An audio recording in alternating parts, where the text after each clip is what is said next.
Hello everyone, welcome to the repeaters. आज हम the fifth quiz challenge का quiz number 2 को यहाँ पे डिस्कशन करेंगे। अब ये चैलेंज क्या है? तो रीसेंट पैटर्न को देखते हुए, जिस तरह से सीजीएल प्री में इंग्लिश आई थी और जिस तरह से मेंस में इंग्लिश आई है, उनको देखते हुए हमने ये चैलेंज शुरू करा है, जिसमें हम कॉम्प्रिहेंशन को लेकर क्विजेस आपको दे रहे हैं। और प्री से पहले हम आपको 50 क्विजेस देंगे, जिनको पीडीएफ फॉर्मेट में भी आपको प्रोवाइड कर रहे हैं, मॉक फॉर्मेट में भी आपको प्रोवाइड कर रहे हैं, और उनके सॉल्यूशंस भी यहाँ पर आपको प्रोवाइड कर रहे हैं। अब ये चैलेंज क्या है? तो देखो, चैलेंज ये है कि आपको डेली के 2 घंटे न्यूज़पेपर पढ़ना है, फिर ये जब ऑल्टरनेट डेज पे जो क्विज आती है उनको सॉल्व करना है, और फिर आपको सॉल्यूशन देखना है। अब सॉल्यूशन क्यों देखना है? क्योंकि यहाँ पर मैं आपको पीक्यूआरएस को सॉल्व करने के अलग अलग तरीके बताता हूँ, अलग अलग ट्रिक्स बताता हूँ कि हाँ, इनको आप इस तरीके से भी सोच सकते हैं।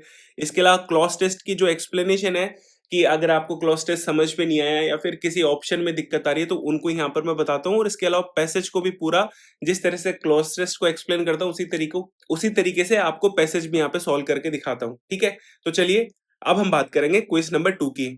क्विज नंबर 2 में सबसे पहले हम सॉल्व करेंगे पैराजम्बल्स को। तो देखो, लास्ट वीडियो में मैंने आपको बताया था कि जब भी आप पैराजम्बल को सॉल्व करते हैं, तो हमको हमेशा ये देखना होता है कि ये जो पैराजम्बल है ये किससे शुरू नहीं होगा, और इसके लिए हम एक-एक जो सेंटेंस है उनको इंडिविजुअली देखेंगे कि हाँ यार, ये जो पीक्यूआरएस है ये इससे तो शुरू नहीं हो सकता है। ठीक है? तो अगर हम सेंटेंस 1 को पढ़ते हैं, तो यहाँ पे लिखा है and yet when we look at the corporate board rooms. अब देखो, मैंने पिछली बार बताया था कि ये जो एंड येट आता है ना, इससे सेंटेंस कभी शुरू नहीं होता है। या फिर अगर ये भी नहीं पता हो, तो जब आप आगे बढ़ेंगे ना कि when we look at the corporate board room और senior decision making spaces their presence. अब देखो, यहाँ पर डियर प्रेजेंस की बात कर रहा है, मतलब किसकी प्रेजेंस की बात कर रहा है हमको पता ही नहीं है। मतलब इस सेंटेंस से पहले कुछ होगा जिसके बारे में यहाँ पर ये बात कर रहा है। मतलब ये जो सेंटेंस 1 है, इससे तो अपना पीक्यूआरएस शुरू नहीं होगा। ठीक है? फिर अगर देखें, दूसरे सेंटेंस पे जाते हैं कि for decades India has celebrated the academic brilliance of its women. ठीक है, यहां से सेंटेंस शुरू हो सकता है। फिर थर्ड में आता है कि motherhood for many women is the point eight which this quite exist begins. अब ये देखो, यहाँ पे दिस की बात कर रहा है। अब ये दिस जो एग्जिट है ना, ये किस एग्जिट की बात कर रहा है? मतलब हमको पता ही नहीं है। मतलब इससे पहले कुछ होगा, उसी की बात तो यहाँ पर कर रहे हैं ना। मतलब सेंटेंस जो है वो 3 से भी स्टार्ट नहीं होगा। अगर आपको इसकी मीनिंग समझ में आएगी ना, तो आपको समझ में आ जाएगा कि मैं यहाँ पर क्या कह रहा हूँ। ठीक है? फिर फोर्थ सेंटेंस में ये कह रहा है कि they consistently top schools, boards and civil services. अब यहाँ पे दे क्या है? हमको पता ही नहीं है। इससे पहले कुछ होगा, उसी के बारे में तो ये बात कर रहा है ना, तो मतलब यहां से सेंटेंस शुरू नहीं होगा। तो ये जो सेंटेंस है वो डेफिनेटली किससे शुरू होगा? 2 से शुरू होगा, क्योंकि 1, 3 और 4 को हमने एलिमिनेट कर दिया। अब हम ऑप्शंस की तरफ देखेंगे कि किसमें 2 से शुरू हो रहा है। तो देखो, 2 से इसमें भी शुरू हो रहा है, इसमें भी हो रहा है, इसमें हो रहा है, इसमें नहीं हो रहा। मतलब ये हमारा आंसर नहीं होगा। ओके, अब हमको ये पता चल गया कि हमारा फर्स्ट सेंटेंस क्या है। अब इसके बारे में हम देखेंगे कि इसके बाद में क्या-क्या चीजें आएँगी। ओके? तो पहले हम इसको पढ़ते हैं कि for decades India has celebrated the academic brilliance of its women. Okay? अब देखो, यहाँ पे ये कह रहा है कि हमने दशकों से जो हमारी वुमेन्स हैं, उनकी जो एकेडमिक ब्रिलियंस है उसको सेलिब्रेट करा है। ठीक है? ये कैसा सेंटेंस है? एक पॉजिटिव सेंटेंस है। मतलब मैं आपको एक करने का तरीका बता रहा हूँ कि किस तरह से एक डिफरेंट अप्रोच हो सकती है। फिर यहाँ पे देखो, motherhood for many many women is the point eight which this quite exit begin. अब देखो, यहाँ पे अगर आप सोचेंगे ना, तो ये जो सेंटेंस है ऑलमोस्ट नेगेटिव की तरफ जा रहा है। मतलब ऐसे नहीं कह सकते, लेकिन अगर पॉजिटिव नेगेटिव में अगर चूज करना पड़े, तो ये क्योंकि यहाँ पे एग्जिट की बात कर रहा है। ठीक है? नेगेटिव की तरफ जाएगा। फिर अगर फर्स्ट सेंटेंस को देखेंगे, तो and yet when we look at the corporate boardroom और senior decision making spaces their presence thins out sharply. मतलब यहाँ पर ये कह रहा है कि अगर हम जैसे जो कॉर्पोरेट बोर्डरूम्स होते हैं, या फिर जहां पर सीनियर्स होते हैं डिसीजन मेकिंग्स वाले, उनके अंदर जो विमेंस की प्रेजेंस है वो धीरे, मतलब कि कम होती जाती है। ये भी कैसा सेंटेंस है? ये नेगेटिव सेंटेंस है। अगर इसको देखूं फोर्थ को, तो they consistently top schools, boards, civil services, medical entrances and university examination. मतलब कि जो विमेंस है वो कंसिस्टेंटली स्कूल्स को टॉप्स करती हैं, सिविल सर्विसेज को टॉप करती हैं, मेडिकल एंट्रेंसेस को टॉप करती हैं। तो ये कैसा सेंटेंस है? एक पॉजिटिव सेंटेंस है। है। ओके, तो जब इनको देखेंगे तो हमेशा ध्यान रखना है कि जो पॉजिटिव पॉजिटिव हमेशा सेंटेंस साथ में रहेंगे, नेगेटिव नेगेटिव साथ में रहेंगे। ऐसे नहीं होगा कि एक पॉजिटिव एक नेगेटिव, एक पॉजिटिव एक नेगेटिव, इस तरह से नहीं होगा। ठीक है, तो हमको जब पता है कि सेंटेंस यहाँ से शुरू होगा तो इसके बाद में क्या आएगा, नंबर 4 आ जाएगा। तो यहाँ पे 2 के बाद में 4 किस में आ रहा है, एक इसी ऑप्शन में आ रहा है। अब देखो जब आप इसको पढ़ेंगे ना तो आपको पता चल जाएगा कि पहले ये विमेंस की बात कर रहा है कि हमने हमेशा से विमेंस की जो एकेडमिक ब्रिलियंस है ना उसको सेलिब्रेट करा है। और सेलिब्रेट क्यों करा है, क्योंकि उन्होंने लगातार जो स्कूल की बोर्ड्स एग्जाम्स है, सिविल सर्विसेज है, उनको टॉप करा है। मतलब इसका जो रीजन है यहाँ पे दिया है उन्होंने। तो इस तरह से भी आप इस चीज को सोच सकते हैं। ओके, फिर अगर मैं दूसरे पैरा एग्जाम्पल की बात करूं तो ये आसान है। मतलब वो 5 AM पर उठती है, फिर 6 बजे कोई काम करती है, फिर 8 बजे कोई काम करती है, फिर 9 बजे तक कोई काम कर लेती है। तो ये तो सिंपल है, ये तो आपसे आराम से हो जाएगा। ठीक है, फिर आते हैं क्वेश्चन नंबर 3 में। अब सेम चीज जैसे मैंने बताया कि हमको पहले वो सेंटेंस ढूंढना है जहां से PQRS शुरू नहीं हो सकता। ओके, तो पहले सेंटेंस में देखेंगे according to PUBMED and OECD the US China Germany India and the UK produce the highest number of doctorates in recent year. ठीक है, यहां से सेंटेंस शुरू हो सकता है। दो the role played by each of the factors. अब देखो यहां पर दो का मतलब क्या होता है, यद्यपि। यद्यपि से मतलब हो गया कि कोई सेंटेंस अगर यहां पर है, अगर इसके बाद में दो लगा देते हैं ना तो मतलब यहां पे जो बात कर रहा है उसका ऑपोजिट इस सेंटेंस में बात करेगा। मतलब दो के साथ में इससे पहले वाले सेंटेंस के अपोजिट में बात होगी। मतलब दो से सेंटेंस कभी शुरू नहीं हो सकता है, दो के पहले कुछ ना कुछ तो आएगा। ठीक है, तो ये तो सेंटेंस यहां से शुरू नहीं हो सकता है। ओके, फिर अगर मैं थर्ड पे देखूं, the challenges faced by PhD students in India can be grouped under 7 headings.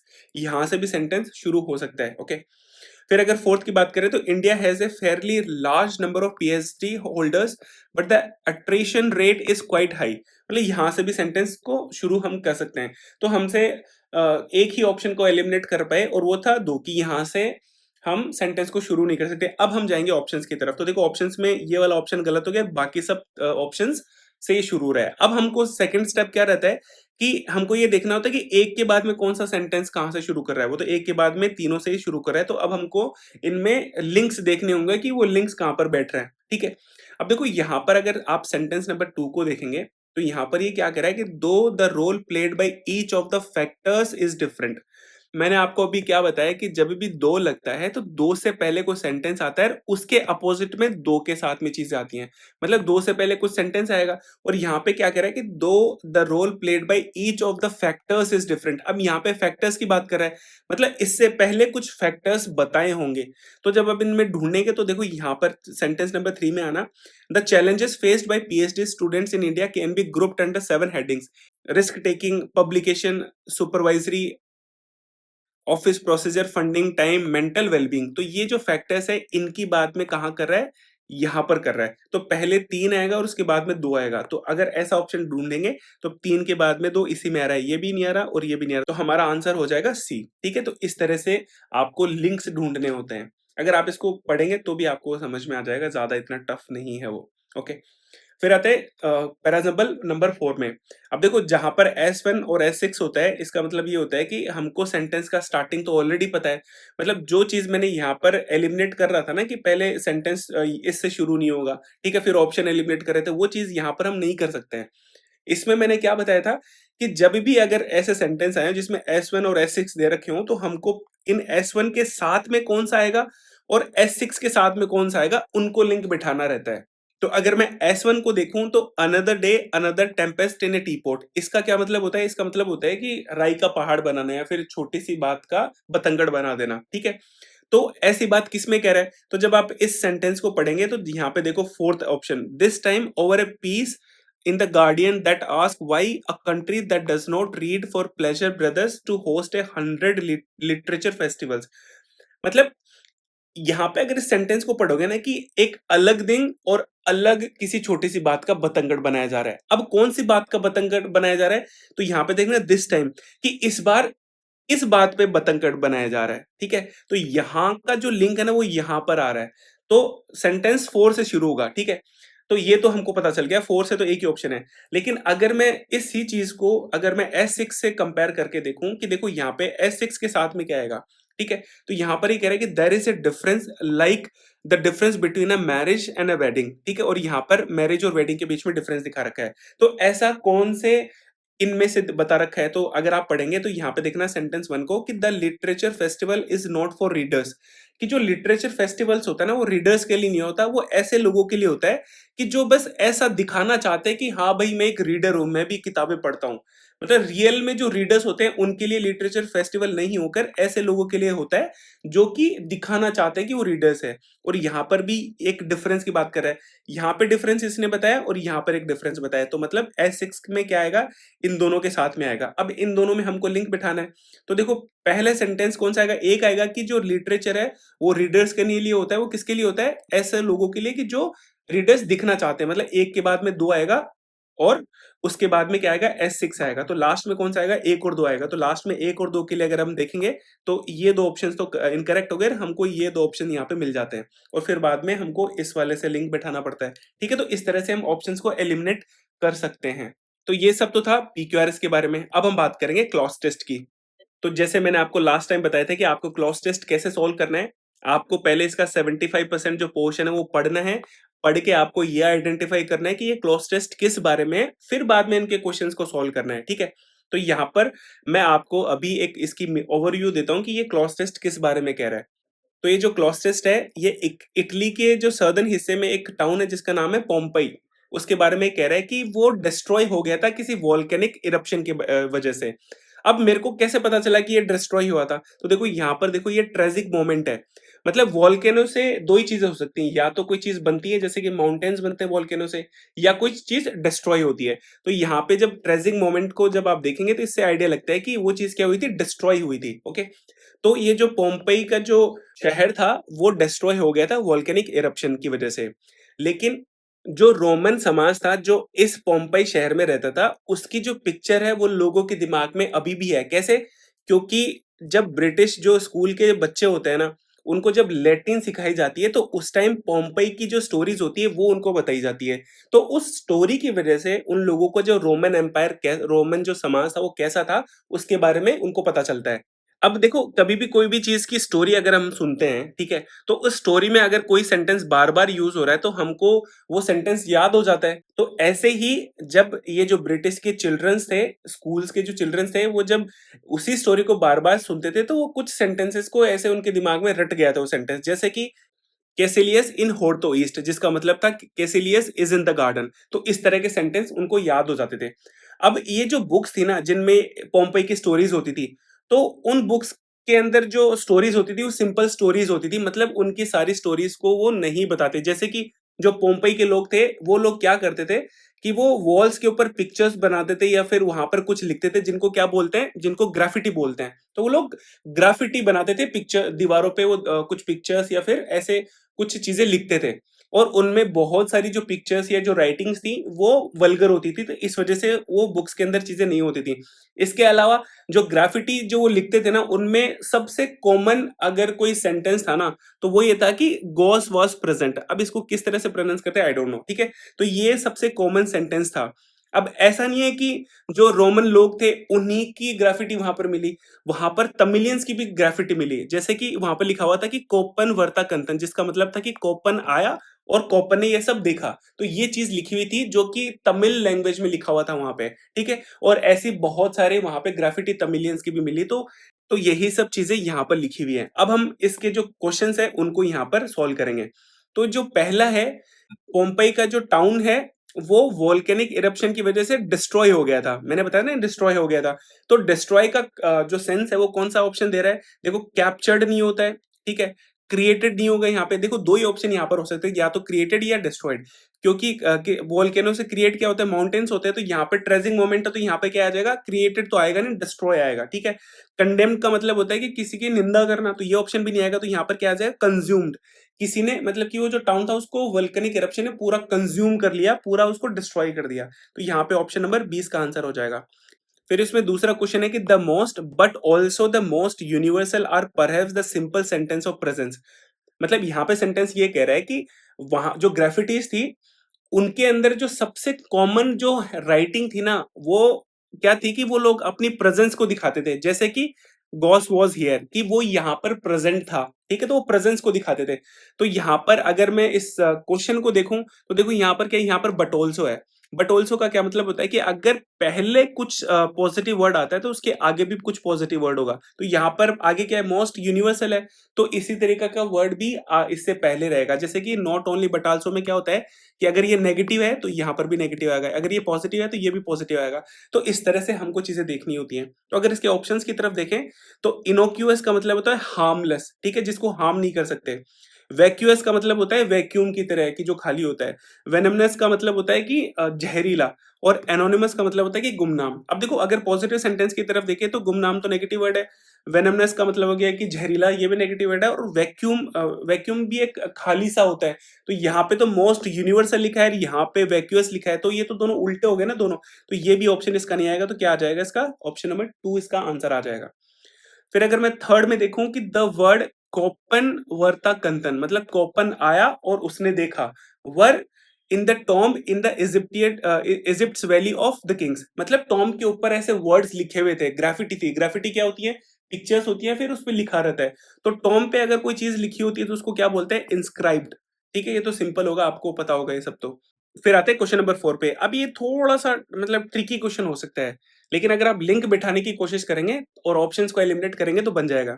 तो ये क्वेश्चन नंबर 4 क्वेश्चन नंबर 3 का ही आगे एक्सटेंशन है, जहां पर ये बोल रहा है where like Tukan खामून were buried, मतलब ये किसी आदमी को बरीड होने के लिए बता रहा है कि यहाँ पर एक आदमी बरीड था, और वो कौन था, इजिप्ट। वो जो टॉम थी ना वो किसकी थी, Egypt valley of the kings, मतलब जहां पर जो किंग इजिप्ट के किंग्स थे ना, जहां पर उनको दफनाया जाता था, वो जगह थी वो। इसको अगर देखेंगे तो किन की बात कर रहा है, राजाओं की बात कर रहा है, ठीक है।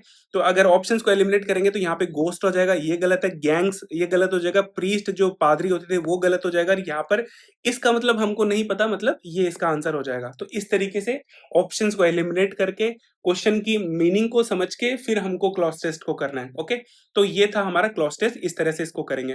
फिर आते हैं क्लॉज टेस्ट नंबर 2 के बारे में। अब जैसे मैंने आपको बताया कि इन क्लॉज टेस्ट को कैसे करते हैं, कि पहले आपको पूरा क्लॉज टेस्ट पढ़ना है, उनका बैकग्राउंड समझना है, और उसके बाद में सेकंड राउंड में आपको क्वेश्चंस करने हैं। अगर इस तरह से करेंगे तो आपकी एक्यूरेसी अच्छी होगी। ओके, अब ये क्लॉज टेस्ट किस बारे में है? ये क्लॉज टेस्ट है मैटरनिटी बेनिफिट एक्ट के बारे में है। और इस एक्ट में क्या है, ये एक्ट विमेंस को जो प्रेग्नेंट होती है उनको 6 महीने की छुट्टी, कौन सी छुट्टी, पेड, मतलब वो छुट्टी पर रहेंगे लेकिन फिर भी उनको पैसा मिलेगा। तो इसका प्रोविजन किसके अंदर आता है, मैटरनिटी बेनिफिट एक्ट के अंदर आता है, और इसी एक्ट की इस पूरे क्लॉज टेस्ट में ये बात कर रहा है। फिर इस क्लॉज टेस्ट में आगे ये कहता है कि ये जो एक्ट है ना, ये बस सुविधा देता है, ये आपको सुविधा देता है कि आपको 6 महीने की लीव मिल जाए। लेकिन जो माँ होती है ना, वो जिन इमोशनल डिफिकल्टीज से गुजरती है, जैसे कि गिल्ट हो गया, एंग्जाइटी हो गया, या फिर थकान हो गया, इन सब का सोल्यूशन ये एक्ट नहीं देता है। फिर आगे ये कह रहा है कि जो नई माँ होती है उनको अश्योरेंस चाहिए होता है, कहां पर, एक तो घर पर और एक ऑफिस पर। घर पर किस बात का अश्योरेंस, कि उनको इस बात के लिए एनकरेज करा जाए कि वो ये बिलीव करे कि अगर वो अपने करियर को चूज करती है, बच्चे के साथ साथ में अगर वो करियर को चूज करती है तो वो गलत नहीं है, वो सेल्फिशनेस उसकी नहीं आएगी इसके अंदर। और ऑफिस के अंदर इस बात का अश्योरेंस चाहिए होता है कि जब वो काम कर रही है तो अगर वो अपने बेटे के बारे में सोच रही है तो उसकी जो प्रोडक्टिविटी है वो उसकी कम नहीं होगी इस वजह से। तो इस बात का एश्योरेंस एक नई माँ को चाहिए होता है। फिर आगे कह रहा है कि ये जो एक्ट है ये वेज अर्निंग वुमेन्स के लिए है, वहां पे जो सेल्फ एम्प्लॉयड वुमेन्स होती है उनके लिए एक्ट नहीं होता है, ठीक है। फिर आगे गवर्नमेंट के बारे में बता रहे हैं कि जो वुमेन्स गवर्नमेंट पोस्ट पर होती हैं वो मैटरनिटी लीव को ज्यादा एंजॉय करती हैं, क्योंकि उनको जो चाइल्ड केयर लीव्स होती हैं वो 730 डेज की होती है, जिनमें जो फर्स्ट ईयर होता है उनमें उनको फुल पे मिलता है और बाद में उनको पार्शियल पे मिलता है। फिर यहाँ पे ये कंपेयर कर रहा है कि जो गवर्नमेंट पोस्ट होती हैं या फिर जो प्राइवेट पोस्ट होती हैं, उनमें जो गवर्नमेंट पोस्ट है वो रिलेटिवली ज्यादा स्ट्रक्चर्ड पाथ प्रोवाइड करता है, ताकि वो जो विमेन्स है वो अपने करियर में वापस आ सकें। फिर इसमें आगे ये कह रहा है कि जो छोटी प्राइवेट कंपनियां होती हैं वो इस एक्ट के रूल्स को तो मानती हैं, बट इसका मतलब ये नहीं है कि वो मदर्स को सपोर्ट करती हैं। बहुत सारी वुमेन्स जो प्रेगनेंसी के बाद में वापस काम पर लौटती हैं तो वो ये देखती हैं कि उनके जो काम थे ना वो अब दूसरों को दिए जाते हैं, उनके प्रमोशन के जो चांसेस हैं वो डिमिनिश होने लगते हैं, उनकी जो ग्रोथ का जो ट्रेजेक्टरी है वो कैसा जाता है, स्लो डाउन होता जाता है, धीरे धीरे नीचे जाया जाता है। फिर आगे ये कह रहा है कि ये एक्ट जो है वो तभी सक्सेसफुल हो सकता है जब वर्क प्लेस जो होता है उसमें ऐसा कल्चर क्रिएट हो जिसमें मदर को एम्पैथी मिले। एम्पैथी का मतलब होता है कि सामने वाले की फीलिंग्स को समझना, कि वो सामने वाला क्या चाहता है। वर्क प्लेस ऐसा होना चाहिए जिसमें वो लोग एक्सेप्ट करें कि एक विमेन भी मदर हो सकती है और साथ में एम्बिशियस प्रोफेशनल भी हो सकती है। तो यही सारी बातें इस क्लॉज टेस्ट में बोली गई हैं। अब हम इसके क्वेश्चंस को देखेंगे कि क्वेश्चंस क्या कह रहा है। Many return guilt, anxiety and exhaustion are seen as less reliable। मतलब जो माँ बन के वापस आती है ना, तो उनके अंदर बहुत सारी चीजें रहती है। क्या चीज? जैसे कि उनके अंदर गिल्ट रहता है, एंग्जाइटी रहती है, थकान रहती है, और इन सब की वजह से जो विमेन्स होती हैं, प्रेग्नेंट विमेन्स होती हैं, जो नई नई माँ बनती है, उनको लेस रिलायबल देखा जाता है। अब यहाँ पर क्या आएगा? तो देखो, अगर ऑप्शंस की तरफ जाएंगे तो अगर गिल्ट को अगर अपन देखते हैं तो गिल्ट को हम क्या करते हैं? गिल्ट को बनाते हैं क्या? गिल्ट को नहीं बनाते हैं। गिल्ट को बार करते हैं। बार का मतलब होता है किसी चीज से किसी चीज को रोकना। और गिल्ट को कन्वे करते हैं क्या? नहीं। गिल्ट को क्या करते हैं? कैरी करते हैं। मतलब अपने अंदर जो गिल्ट होता है उसको अपन कैरी करते हैं। तो यहाँ पर ऑप्शन क्या आ जाएगा? ऑप्शन 1 इसका आंसर आ जाएगा। फिर आते हैं क्वेश्चन नंबर 2 पे। तो देखो, इसमें ये कह रहा है कि इन स्मॉलर प्राइवेट एस्टेब्लिशमेंट, मतलब जो छोटी कंपनियां होती हैं वो उन एक्ट के रूल्स को तो मानती हैं, लेकिन वो मदर्स को सपोर्ट नहीं करती हैं। तो यहाँ पे देखो, अगर इसको पढ़ेंगे कि in smaller private establishment while employers may comply with the act, this does not equate acceptance। मतलब वो रूल्स को तो मानती हैं, लेकिन वो उस चीज को एक्सेप्ट नहीं करते हैं, मदर्स को एक्सेप्ट नहीं करते हैं। ठीक है, तो यहाँ पे क्या है? इक्वेट है। अब इक्वेट के साथ में देखो ऑप्शंस में क्या क्या है। यहाँ पर फिक्स प्रीपोजिशन है। अब देखो, अगर आपको ध्यान होगा तो इक्वल के साथ में क्या आता है? अगर किसी चीज को बराबर दिखाना होता तो इक्वल टू आता है। ठीक है, अगर मैं ऐसे लिखूं कि 3 into 2 इक्वल टू 6 होता है, तो यहाँ पे इक्वल के साथ में क्या आता है? 2 आता है, जब हमको बराबरी दिखानी होती है। तो इक्वेट भी क्या है? सेम ही चीज है। तो इक्वेट के साथ में क्या आ जाएगा? यहाँ पे 2 इसका आंसर आ जाएगा। ठीक है, फिर इसमें थर्ड क्वेश्चन ये कह रहा है कि many women return to find their responsibility reassigned, their promotion prospect diminish. मतलब कुछ जो वुमेन्स हैं वो प्रेगनेंसी के बाद में जब वापस आती हैं, तो उनके जो काम जो उनको पहले दिए जाते थे वो अब किसी और को दिए जाते हैं। तो इससे क्या, उनके प्रमोशन के जो प्रोस्पेक्ट्स हैं वो डिमिनिश, मतलब कम हो जाते हैं, और उनकी जो ग्रोथ होती है वो कैसी हो जाती है? स्लो डाउन हो जाती है। ठीक है, तो अगर इसके ऑप्शंस देखेंगे तो देखो, जो ग्रोथ होती है वो कैसी होती है? स्लाइडिंग तो हो नहीं सकती है। स्लॉटर का मतलब तो मारना काटना हो गया, श्रिंक का मतलब होता है सिकुड़ना। तो उनकी जो ग्रोथ है वो कैसी होती है? स्लो डाउन हो जाती है, क्योंकि ग्रोथ कम या ज्यादा ही तो होती है। तो यहाँ पे क्या आ जाएगा? स्लोड आ जाएगा इसका आंसर। ओके, फिर ये कह रहा है कि for the act to be succeed empathy needs to be into organisational behaviour.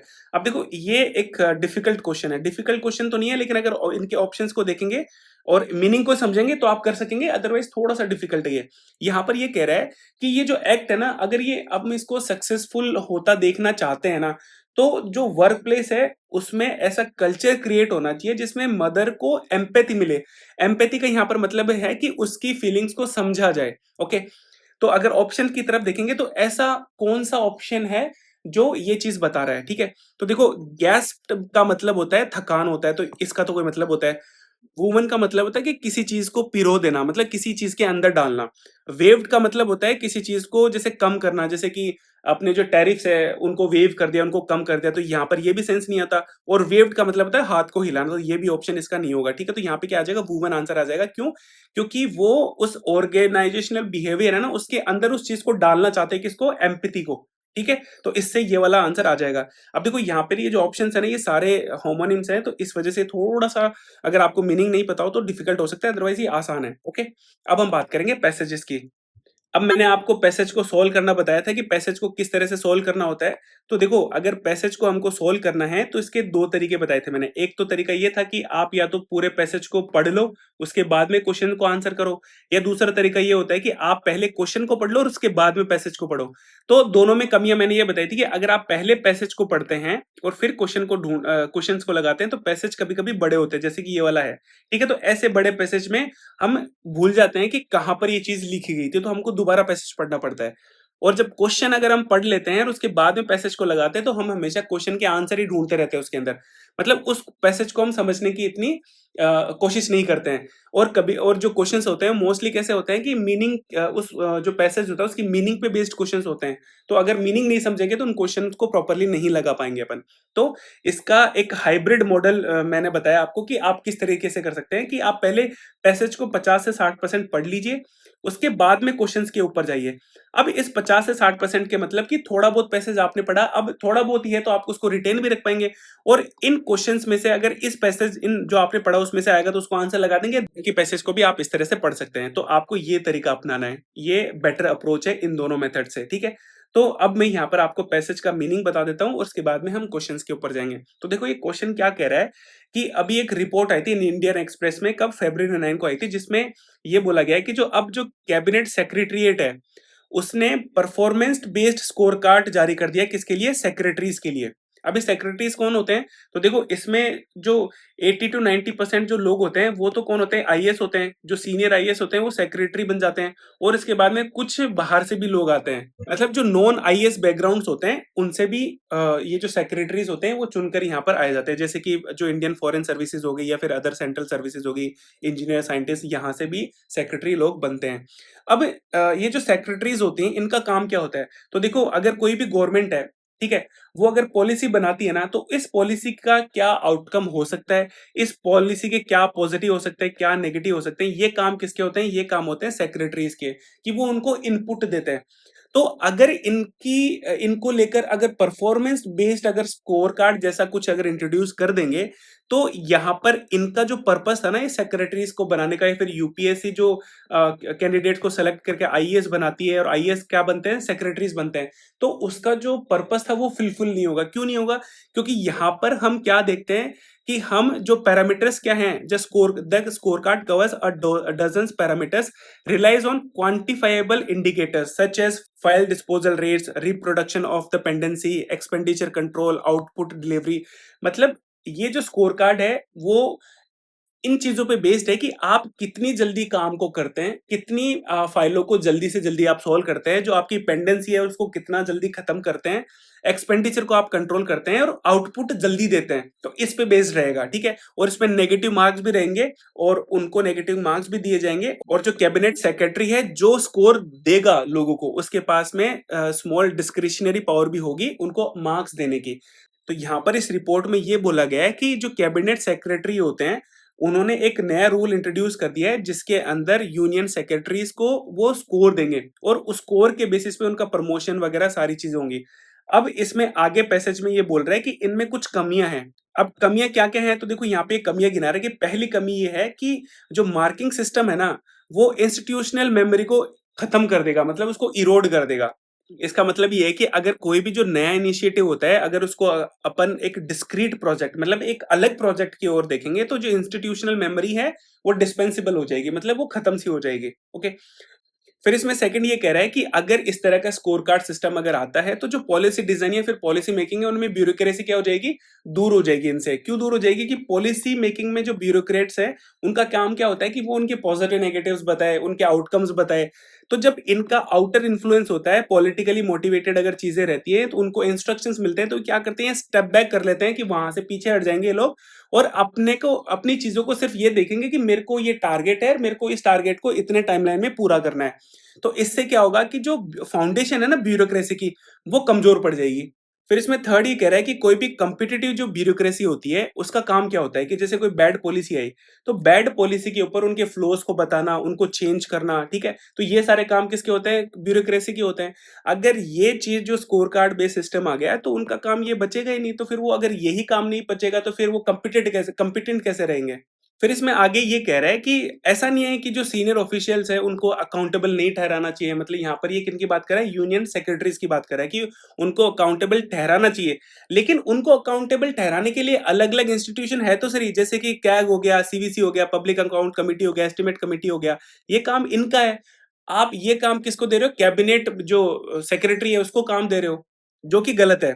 फिर ये कह रहा है कि जो स्कोर कार्ड है वो कॉर्पोरेट स्टाइल को अडॉप्ट करता है, क्योंकि वहां पर कैसा होता है, वहां पर केपीआईज होते हैं, की परफॉर्मिंग इंडिकेटर्स होते हैं, which privilege speed, output and efficiency but only to promote business growth. मतलब यहाँ पर ये कह रहा है कि ये जो स्कोर कार्ड सिस्टम है वो कॉर्पोरेट स्टाइल को वहां से लिया गया है, और कॉर्पोरेट जो स्टाइल होती है उनका जो मेन पर्पस क्या होता है, उनका पर्पस होता है कि उनकी बिजनेस में ग्रोथ हो।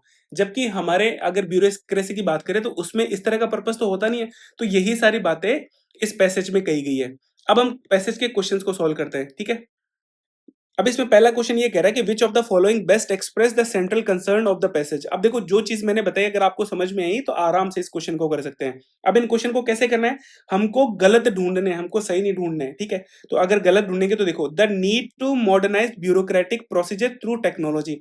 यहाँ पर मैंने टेक्नोलॉजी की तो कोई बात करी नहीं ना, तो ये ऑप्शन इसका गलत हो गया।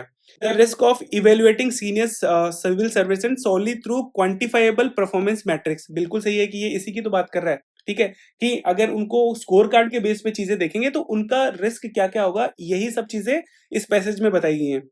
फिर आता है कि the historical evolution of the all India services in India. अब हिस्टोरिकल इवोल्यूशन की बात थोड़ी करा है इसने, इसने तो स्कोर कार्ड की बात करी है। फिर ये कह रहा है कि the governing importance of corporate management models in governance. अब देखो, बात तो ये कर रहा है कि जो कॉर्पोरेट मैनेजमेंट का जो मॉडल है वो गवर्नमेंट में गवर्नेंस के अंदर वो इंट्रोड्यूस कर रहे हैं, बात तो ये है। लेकिन ये पैसेज का जो सेंट्रल कंसर्न है, सेंट्रल कंसर्न क्या है कि इससे ब्यूरोक्रेसी में क्या इफेक्ट आएगा, वो इसका सेंट्रल कंसर्न है।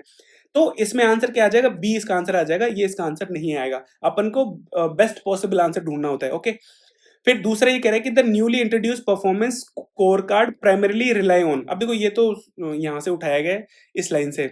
The score card covers a dozens of parameter relies on quantifiable indicators such as file disposal rates. तो यहां पर भी देखो, यहाँ पे ये आ जाएगा कि quantifiable indicators such as disposal rates. ठीक है, तो ये इसका आंसर आ जाएगा, सिंपल है ये तो। फिर क्वेश्चन नंबर 3 में कह रहा है कि the author argues that the score card are problematic mainly because, कि जो स्कोर कार्ड है वो प्रॉब्लमेटिक क्यों है। तो इसके ऑप्शन हैं कि पहले कह रहा है कि it ignore the advisory anticipatory and judgement based role of senior administrator, बिल्कुल सही बात है।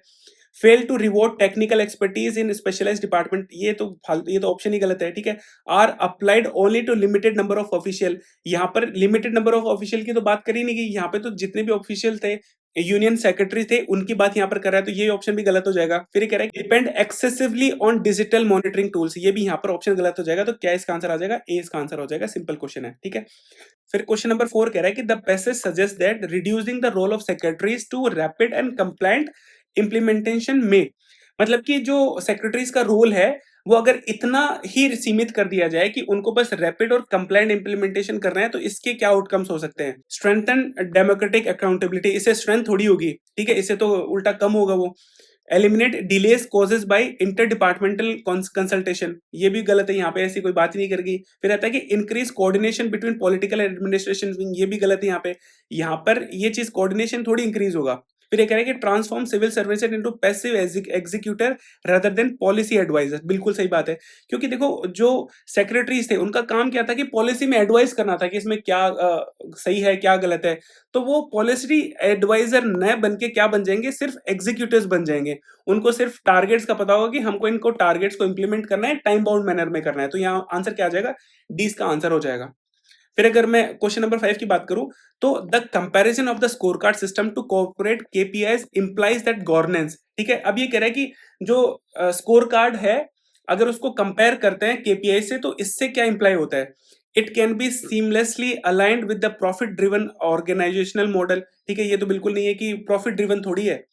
Requires identical incentives to those use in private enterprises, ये भी नहीं है। फिर आता है कि it risk over simplification when public institution are जज बाय बिजनेस मैट्रिक्स, बिल्कुल सही बात है, यहाँ पे ये आंसर है कि जब पब्लिक इंस्टीट्यूशन को बिजनेस मैट्रिक्स जो होती हैं, मतलब कि बिजनेस का मतलब क्या होता है कि उनको ग्रोथ देखनी होती है, उनको प्रॉफिट देखना होता है। तो अगर ये चीज अगर पब्लिक इंस्टीट्यूशन की तरफ देखेंगे तो वो चीज गलत हो जाएगी। तो यहाँ पर जो कंपैरिजन है वो इसलिए यहाँ पर करा गया है कि ताकि गवर्नेंस को और जो कॉर्पोरेट है उनको चीजें अलग दिखा सके। तो यहाँ पर आंसर क्या हो जाएगा, ये वाला हो जाएगा। फिर फोर्थ ऑप्शन ये है कि मस्ट प्रायोरिटाइज रेवेन्यू जनरेशन, बिल्कुल गलत है।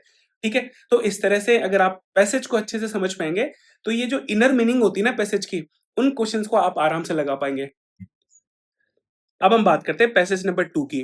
तो देखो, इसमें ये क्या कह रहा है कि अभी रिसेंट में इंडिया के यूएस बायलैटरल ट्रेड एग्रीमेंट हुआ। इसमें इंडिया के फार्मर्स की तरफ से मिक्स्ड रिएक्शन आया।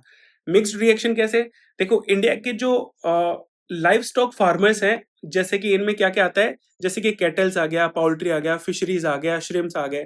तो ये जो फार्मर्स है ये तो यहाँ पर खुश हैं। इसके अलावा जो क्रॉप फार्मर्स हैं, जिसके अंदर हॉर्टिकल्चर भी आता है, फील्ड क्रॉप्स भी आती हैं, तो ये लोग यहाँ पर दुखी हैं। अब दुखी क्यों है कि जो लाइव स्टॉक वाले हैं इनका मेन खर्चा क्या है, तो इनका मेन खर्चा है इन कैटल्स को, इन फिशेस को खिलाने का ही खर्चा होता है। तो जब यूएस से जो सामान आ रहा है वो अगर सस्ता होगा तो इनके लिए खर्चा कम होगा, खर्चा कम होगा तो यहाँ पे प्रॉफिट ज्यादा होगा, प्रॉफिट ज्यादा होगा तो ये जो इंडस्ट्री है वो ग्रो ज्यादा करेगी और यहाँ पे जॉब क्रिएशन ज्यादा होंगी। ठीक है, अगर सेम चीज़ क्रॉप फील्ड में अगर मैं बात करूँ तो देखो हमारे इंडिया में जो जीएम सीड्स हैं या फिर जो मॉडर्न टेक्नोलॉजीज़ हैं, मॉडर्न फार्मिंग की जो टेक्नोलॉजीज़ हैं, उनका यूज़ इतना होता नहीं है, जिसकी वजह से अगर यूएस से कंपेयर करें तो जो यील्ड होती है वो कम होती है। स्पेसिफिकली अगर मैं बात करूँ तो मेज़ और जो सोयाबीन की यील्ड है वो यूएस में ज़्यादा होती है। अगर एप्पल की बात करूँ और हमारे एप्पल जो हिमाचल जो जम्मू कश्मीर में है वो यील्ड उनकी कम होती है कंपैरेटिवली यूएस के अंदर। तो पहली चीज़ तो ये होगी कि यहाँ पर यील्ड कम होती है तो यूएस यहाँ पे टक्कर देता है, ठीक है? दूसरी चीज़ ये रहती है कि जो क्रॉप के लिए जो फील्ड चाहिए होता है ना, वो लाइव स्टॉक को तो कम चाहिए होता है, मतलब उनको ज़मीन की जगह कम चाहिए होती है और ये जो फील्ड क्रॉप्स होती है, उनके लिए ज़मीन की ज़्यादा ज़रूरत होती है, तो यहाँ पे खर्चा भी ज़्यादा होता है। तो इसलिए ये लोग ज़्यादा खुश नहीं हैं, तो इस वजह से ये पैसेज के बारे में यही सब मेन-मेन बातें कर रहा है कि इंडिया के जो फार्मर्स हैं, वो कुछ लोग दुखी हैं और कुछ लोग इस बात से खुश हैं। तो अब मैं इसको क्वेश्चंस को मैं आपको बता देता हूँ कि मेनली क्या क्वेश्चन यहाँ पे ये कह रहा है, ठीक है? क्वेश्चन ये जो पैसेज है ज़्यादा टफ नहीं है, अगर आप पढ़ोगे तो आपको समझ में आ जाएगा ये। तो पहला ये कह रहा है कि which of the following is the most appropriate title for the passage, ठीक है? इसमें कह रहा है कि Indian agriculture at the cross road of the productivity and the policy. बिल्कुल यहाँ पे सही बात कह रहा है कि जो पॉलिसीज़ है, पॉलिसी का मतलब क्या हो गया कि इंडिया के जो यूएस ट्रेड एग्रीमेंट है, इनकी वजह से हमारे जो फार्मर्स हैं, उनके बीच में वो आड़ा आ रहे हैं, ठीक है? मतलब कि कुछ तो खुश है लेकिन कुछ तो दुखी हैं। फिर इसमें कह रहा है कि why livestock is replacing crop farming in India, यहाँ पे ये बिल्कुल गलत है। फिर ये कह रहा है कि द इम्पैक्ट ऑफ ग्लोबलाइजेशन और रूरल इकोनॉमी, ये बिल्कुल ये गलत, रूरल एम्प्लॉयमेंट की बात थोड़ी हो रही है यहाँ पे, तो क्रॉप्स की इनकी बात हो रही है, फार्मर्स की बात हो रही है। Trade agreement and the end of the food security, यहाँ पे फूड सिक्योरिटी की तो बात ही नहीं हुई, मतलब कि एंड थोड़ी हो रहा है, तो यहाँ पे आंसर क्या आ जाएगा, ए इसका आंसर आ जाएगा, ओके। फिर दूसरा कह रहा है कि the passage indicates that the overall agriculture growth rate between 2014 and 2023-24 has been driven mainly by, देखो अगर इसको देखेंगे तो यहाँ पर आपको दिख जाएगा has primarily come from livestock and fisheries, ठीक है? तो यहाँ पर क्या आ जाएगा answer, livestocks and fisheries आ जाएगा, जो कि सीधा सीधा पैसेज से उठाया गया है। फिर तीसरा कह रहा है कि the contrast between horticulture and field crop suggest that, ठीक है? कि हॉर्टिकल्चर और फील्ड क्रॉप्स के बीच में जो कॉन्ट्रास्ट है वो वहां पर क्या कह रहा है कि देखो मैंने क्या बताया कि जो क्रॉप फार्मिंग है उसमें दो चीजें आती हैं, एक मतलब और भी आती है लेकिन मेनली यहाँ पर बात करी गई है फील्ड क्रॉप्स की और हॉर्टिकल्चर की।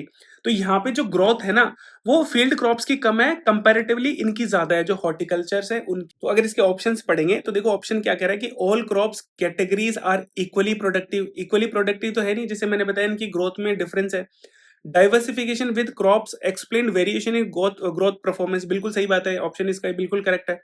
Field crops are inherently variable in India, गलत है। Horticulture depends less on technology inputs, यहाँ पे इस बारे में कोई बात नहीं है, तो यहाँ पे आंसर क्या आ जाएगा, 20 का आंसर हो जाएगा, ओके। फिर फोर्थ कह रहा है कि the favourable response of the poultry dairy aquaculture sectors to the India US trade agreement implies that.